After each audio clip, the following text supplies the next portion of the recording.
L'image d'Azari.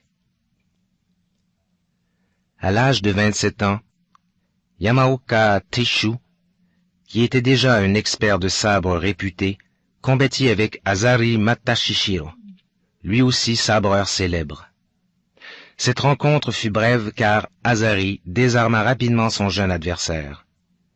Bouleversé, Yamaoka connut une détresse sans bornes, non pas à cause de sa défaite, mais parce qu'il réalisait combien il manquait de maturité spirituelle.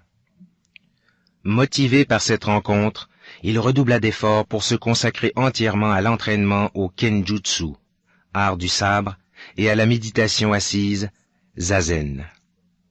Désirant mettre à l'épreuve le niveau qu'il avait atteint après 10 ans de cette pratique intensive, il rencontra de nouveau Azari. Au cours de ce second combat, il sentit combien son adversaire le dominait et, paralysé par la maîtrise qui se dégageait d'Azari, il refusa de poursuivre le combat et reconnut sa défaite. Cette nouvelle rencontre l'impressionna tant qu'il fut désormais hanté par l'image d'Azari, image obsédante qui lui rappelait sans cesse sa médiocrité.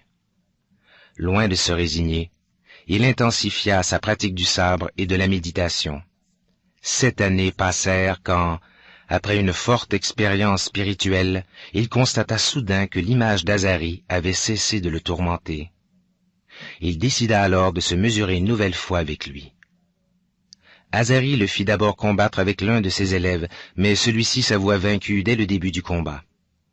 Yamaoka rencontra alors Azari pour la 3e fois. Les deux hommes se firent face un long moment, se jaugeant du regard. Soudain, Azari abaissa son sabre et déclara « Vous y êtes. Vous êtes enfin sur la voie.